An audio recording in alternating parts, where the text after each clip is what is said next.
just before Mass that I am being taped. And I'll make it easier, Linda. I'll just stay right here.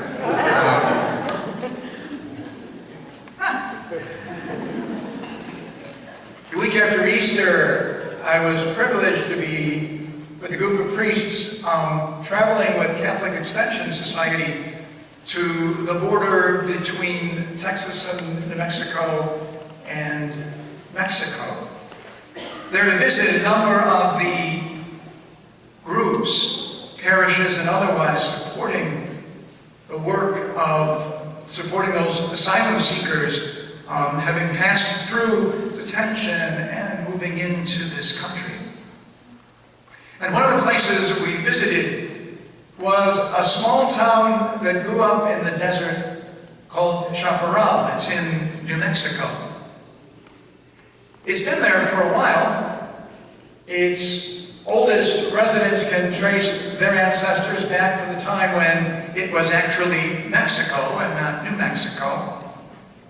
But it has grown a lot in the past few decades as those who immigrated here from Mexico, seeking jobs, seeking a new beginning, took up jobs in the fields, in the desert, where onions and almonds and other products thrive in the dry heat. But people in Chaparral, New Mexico, are poor. There is no town per se, no government, no real infrastructure. It is a collection of trailer homes and ranch homes spread throughout this area that just suddenly appears in the desert. And in this community is a group of religious women who've been there for some time, their community being international, and so these women come from different parts of the world. They're to serve the people of Chaparral. But several years ago, the people of Chaparral realized that there was something going on around them that they could not ignore. The number of people crossing the border, mostly from countries in Central America, had completely overwhelmed the detention centers, and therefore whelmed those reception centers that Catholics and others hosted to help get them settled, to help them as they prepared to move to their destinations with family already in this country, arriving here often with no food, no clothing, no money, no real knowledge of this country or where it was they needed to go or how to get there. There were, in some places, 1,000 people passing through each day at one point. And the people of Chaparral said, we must do something. We are poor, but they have nothing. And so the sisters came up with a way in which Chaparral could open a new center for these, new reception center for the asylum seekers. 1 day or 2 days a week. They listed all the things that would need to be done in order to provide such a refuge. But when the town met and saw the list, their first response was, well, we can't do that. And one of the sisters, as you can imagine, none of these women have small voices, looked at them and said, don't tell me what you can't do. Look at this list and tell me one small thing you can do. And one woman said, well, I could prepare lunches.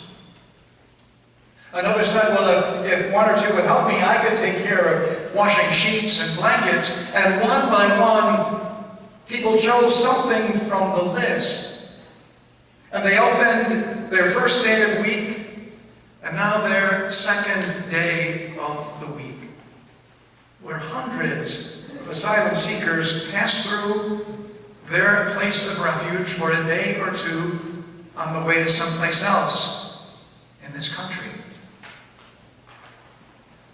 We have little, but they have nothing. Don't tell me what you can't do. Tell me what one small thing you can. It is the challenge Jesus sets before his disciples this evening. He sends 72 out in pairs, saying, well, you're going to be lambs, and out there there's going to be a lot of wolves, but don't worry. In fact, don't take a staff to protect yourself. Don't take extra clothing. Don't take extra food. In fact, don't even carry a money bag. When you arrive in a town, see who will welcome you. Stay with them and preach the kingdom at hand. Don't worry about what you can't do. Don't worry about what you don't have. Bring yourself. Stay put. And share what you do have. Each doing your part. Trusting that will be more than enough for God. That part of the prayer that Jesus gave us, praying for our daily bread. Not what we'll need next week, next month, next year. Praying for what we need to do God's will today. With faith in a God that cares about us. With trust that God will provide what we need for today. Unlikely that God will provide all we think we will need tomorrow and next week and next month, but what we need today. And even if it doesn't seem to be what we asked for, doesn't seem to be enough, if we offer it humbly, we will find that it is more than enough. We will find that with the little we think we have, we can do the seemingly impossible. Now that's the first part of how Jesus sends out his disciples. And at least for me, that's the easier part. Getting beyond that sense that I never have enough and trying to believe that what I have is enough to do what God asks of me. And if it's not enough to do what I'm trying to do, then maybe what I'm trying to do isn't what God's asking of me. But there is enough to do what God asks. But then there's that second part of his instructions to us. How do we respond to rejection? The people who mock us. The people who say we're crazy for choosing to live with the values that we have, for not getting ahead as far as we might in the world because we choose to place other things first. The people who would say to the townspeople of Schaumburg, you're poor. Why give away any of your food or clothing? You need it. You work hard. Why give any more of your time to people from another country?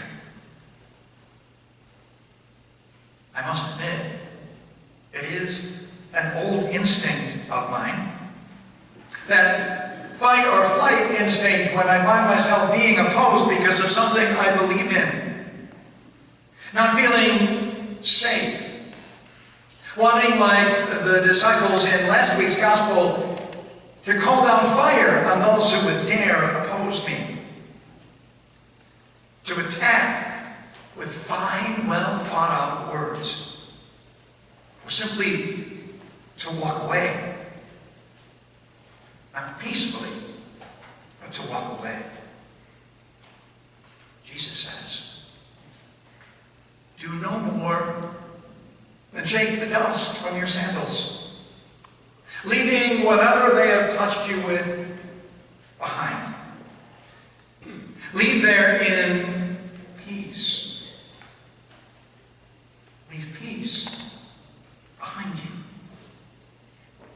Carry no resentment. Carry no fear. For they will be as worthless and as much a burden as that extra money and other stuff you think you need. Don't go to Twitter or Facebook Resist that temptation for a clever quip. Let the other be.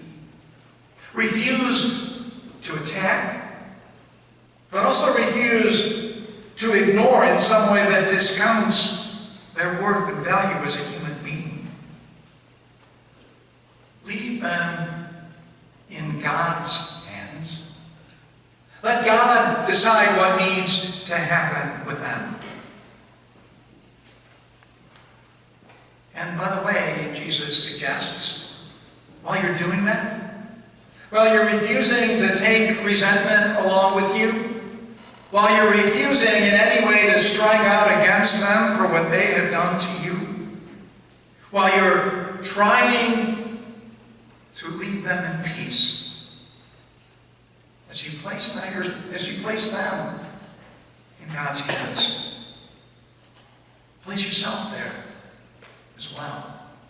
For in another part of that prayer Jesus gave us, he tells us to say, "Forgive us, Lord, to the extent that we forgive those who harm us." We are offered an incredible mission. The chance to tell people that the kingdom of God is here, and not so much by our words, but by our actions. People seeing us somehow relying on something they can't quite see, trusting that we will have enough to do what God asks of us.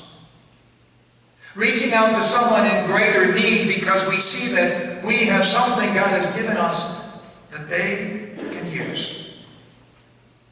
And refusing to not only carry those burdens of more and more and more, but those burdens of resentment and fear. Because if others see us walking so freely, they will indeed believe what we say, that the kingdom of God is at hand. God's love is alive among us.